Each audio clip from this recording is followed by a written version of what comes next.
Shalom, selamat pagi, warga jemaat GKI Ebenezer Timika, dari rayon Yerusalem sampai rayon Yordan, dan juga warga Kristen dimanapun berada. Kita patut bersyukur, oleh karena pemeliharaan Tuhan sehingga kita dapat berjumpa lagi dalam siaran Bina Keluarga Kristen edisi Selasa, tanggal 30 September tahun 2025. Renungan di pagi ini mengangkat tema sentral GKI di Tanah Papua, yaitu berlaku adil bagi sesama tanpa mencari keuntungan, yang akan disampaikan oleh Pendeta Ibu Marta M. Korwa, SSI, Teol. Marilah kita berdoa, syukur kepada Tuhan yang telah menjaga, melindungi, dan memelihara kami. Kami boleh berada hari ini Selasa 30 September, hari yang ke-273, minggu yang ke-39, dalam siaran Bina Keluarga Kristen, hendak membaca dan merenungkan firman Tuhan. Roh Kudus menolong dan memampukan. Amin. Pembacaan kebenaran firman Tuhan di dalam Imamat 25 ayat 39 sampai ayat yang ke-43. Firman Tuhan. Perlakuan terhadap orang miskin. Apabila saudaramu jatuh miskin di antaramu, sehingga menyerahkan dirinya kepadamu, maka janganlah memperbudak dia. Sebagai orang upahan dan sebagai pendatang ia harus tinggal di antaramu. Sampai kepada tahun Yobel ia harus bekerja padamu. Kemudian ia harus diizinkan keluar daripadamu. Ia bersama-sama anak-anaknya, lalu pulang kembali kepada kaumnya, dan ia boleh pulang ke tanah milik nenek moyangnya. Karena mereka itu hamba-hambaku yang kubawa keluar dari tanah Mesir, janganlah mereka itu dijual secara orang menjual budak. Janganlah engkau memerintah dia dengan kejam, melainkan engkau harus takut akan Allahmu. Demikian pembacaan kebenaran firman Tuhan. Dikatakan berbahagia semua kita yang membaca, merenungkan, dan dapat menjadi pelaku firman. Imamat 25 ayat 39-43 dengan tema berlaku adil bagi sesama tanpa mencari keuntungan. Dari Imamat 25 ayat 39-43 adalah bagian dari hukum-hukum Allah kepada Israel, khususnya mengenai tahun Yobel, tahun ke-50, dan perlakuan terhadap sesama yang jatuh miskin. Penjelasan teks dari ayat 39-43 berbicara tentang seseorang atau seorang saudara sebangsa Israel yang jatuh miskin dan terpaksa menjual dirinya sebagai budak. Sebenarnya lebih tepat disebut sebagai pekerja upahan, hamba karena utang. Orang Israel tidak boleh memperbudak sesama saudara sebangsa seperti budak kafir, ayat 39 dan 42. Mereka tidak boleh diperintah dengan kejam atau sewenang-wenang, ayat 43. Mengapa?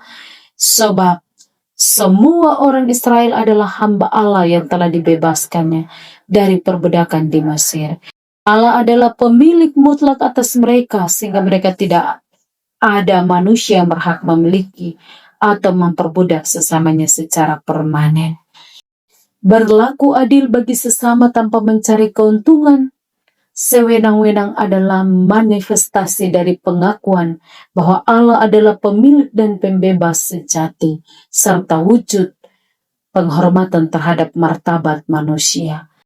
Kata penyembahan keluarga sebagai dasar kebangkitan tahun pembebasan Papua, memasuki 100 tahun kebangkitan peradaban spiritual Papua, merujuk pada visi spiritual yang diusung oleh Gereja Kristen Injili di tanah Papua, yang menempatkan mezbah penyembahan keluarga sebagai inti pemulihan.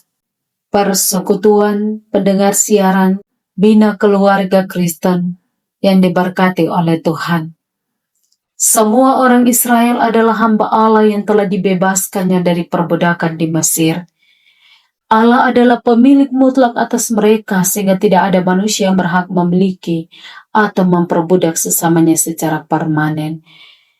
Aturan ini bertujuan menjaga martabat manusia, mencegah akumulasi kekayaan yang segelintir orang, dan memastikan bahwa setiap orang, khususnya yang miskin, memiliki kesempatan untuk kembali ke keluarganya dan warisannya saat tahun Yobel. Ini adalah hukum yang menuntut keadilan, belas kasihan, dan kesetaraan di hadapan Tuhan. berlaku adil bagi sesama tanpa mencari keuntungan sewenang-wenang, sekali lagi adalah manifestasi dari pengakuan bahwa Allah adalah pemelihara, Allah adalah pemilik dari segalanya. Sebab itu, persekutuan yang diberkati oleh Tuhan, pejabaran relevansi dalam kehidupan hari ini, menyangkut tentang keadilan ekonomi dan sosial. Imamat 25 ayat 39-43 secara tegas melarang eksploitasi dan perlakuan kejam terhadap sesama yang lemah. Relevansi di Papua, teks ini menjadi dasar etika profetik yang kuat untuk menentang segala bentuk ketidakadilan, penindasan dan eksploitasi sumber daya atau manusia di Papua. Jika kebangkitan spiritual adalah tujuannya, maka etika Kristen harus termanifestasi dalam praktik sosial ekonomi yang adil, setara dan tidak mencari keuntungan sepihak yang merugikan orang Papua, khususnya yang miskin. Pemulihan martabat atau pembebasan. Hukum Yobel yang mendasari Imamat 25 adalah tentang pengembalian orang kepada tanah dan keluarga. Sebuah pembebasan dari jerat utang dan perbudakan. Relevansi di Papua adalah visi tahun pembebasan Papua. Bukan hanya tentang politik, tetapi juga pembebasan spiritual, mental, dan sosial dari ketergantungan dan tekanan. Konsep penyembahan keluarga, mesbah keluarga menjadi tempat pemulihan martabat di mana nilai-nilai Kristiani dan kearifan lokal diajarkan. Keadilan Imamat 25 adalah buah dari penyembahan yang benar. Keluarga yang menyembah Tuhan akan menjadi agen yang menuntut dan mewujudkan keadilan tersebut.